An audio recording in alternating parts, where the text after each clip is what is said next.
Hello বন্ধুরা, সকলে কেমন আছো? আশা করি সবাই ভালো আছো। এসো আজকের রেসিপিটা শুরু করা যাক। আজকে আবারও একটা নতুন রেসিপি নিয়ে হাজির হয়েছি তোমাদের জন্য। তো চলো উপকরণগুলো দেখিয়ে দিই।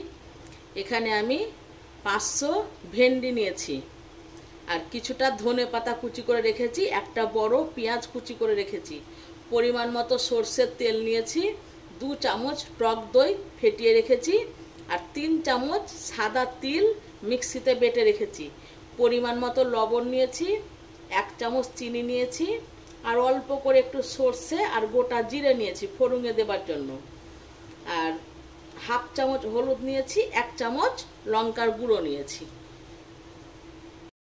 এখানে আমি 4 চামচ সর্ষের তেল দিয়ে দিয়েছি। তেলটা গরম হয়ে গেছে, আর জিরে আর সর্ষেটা এখন দিয়ে দিচ্ছি। 1 সেকেন্ড বন্ধন এটাকে ভেজে নেব।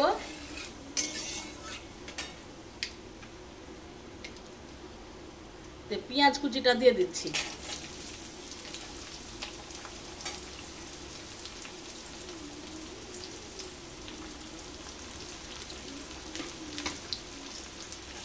পেঁয়াজটাকে এখন একটু হালকা ভেজে নেব। পেঁয়াজটা বাদামি কালারের হয়ে গেছে, দেখো বাদামি রঙের হয়ে গেছে। দিয়ে এবার আমি ঢ্যাঁড়সগুলোকে দিয়ে দিচ্ছি, ভেন্ডি আর কি, যে যে ভাষায় বলো, কেউ রাম পটল বলে, কেউ ঢ্যাঁড়স বলে, কেউ আবার ভেন্ডি বলে। দিয়ে এটাকে এখন একটু আবার ভালো করে একটু ভেজে নেব।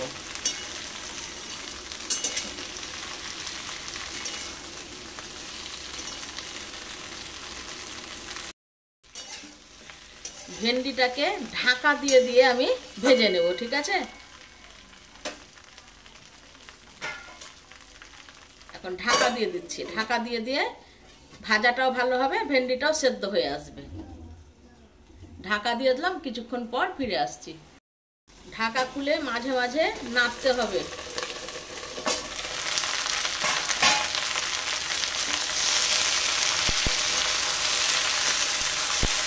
একটু ভালো করেই ভাজতে হবে।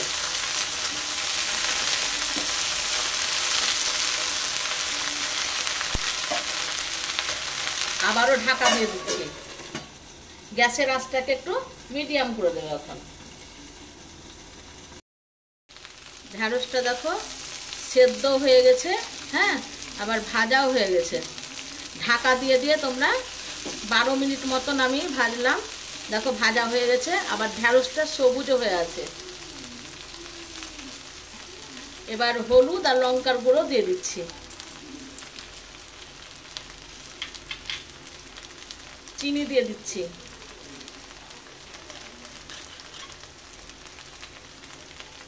পরিমাণ মতো লবণ দিয়ে দিচ্ছি। দিয়ে কিছুক্ষণ এটাকে একটু নাড়াচাড়া করব।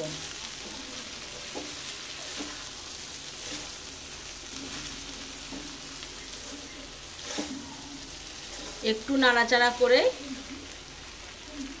তিল বাটাটা দিয়ে দিচ্ছি। বাটিটা ধুয়ে একটু জল দিচ্ছি। এবার ভালো করে একটু কষে নিতে হবে।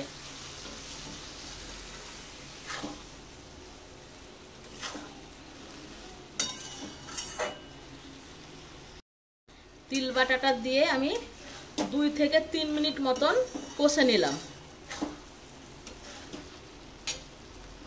দিয়ে এবার ধনে পাতা কুচি দিয়ে দিচ্ছি।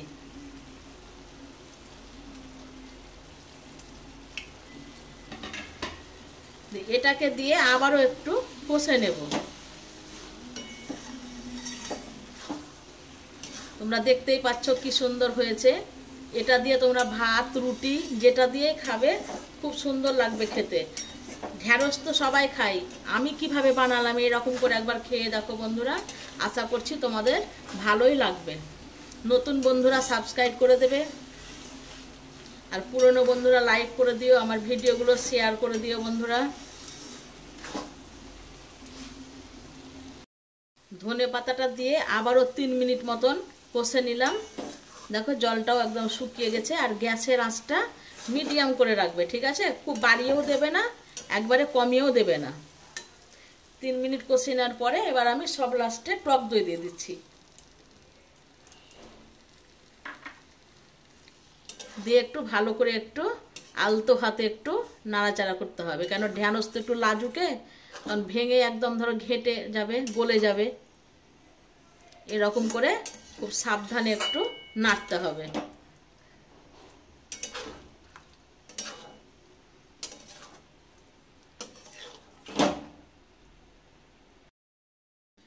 দেখতেই পাচ্ছ কি সুন্দর হয়েছে ভেন্ডির রেসিপিটা। আর রান্নাতে আমার বেশি বাকি নেই, হয়ে এসেছে। দইটা দিলাম, দিয়ে তোমরা 4 মিনিট মতো নাড়াচাড়া করবে, একটু ঘন হয়ে গেলে নামিয়ে নেবে আর কি, ঠিক আছে। এই দেখো বন্ধুরা, আমার রেসিপিটা কমপ্লিট হয়ে গেল। আর কত তাড়াতাড়ি হলো বলো, দেখো সেদ্ধ হয়ে গেছে ঢ্যাঁড়সগুলো। এই দেখো,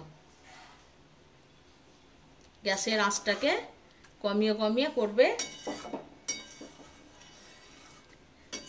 এবার এটাকে আমি এখন ঢাকা দিয়ে দিচ্ছি 5 মিনিটের জন্য, দিয়ে গ্যাস অফ করে দিচ্ছি। 5 মিনিট পরে তখন আমি ঢাকনা খুলবো।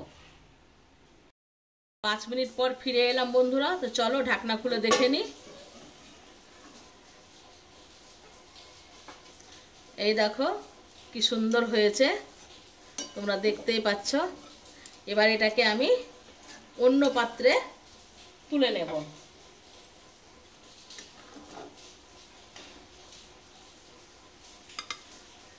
তো তোমরা অবশ্যই একটা লাইক করে ভিডিওটা পুরোটাই দেখবে, টেনে টেনে দেখবে না। আজকের মতো বন্ধু বিদায়।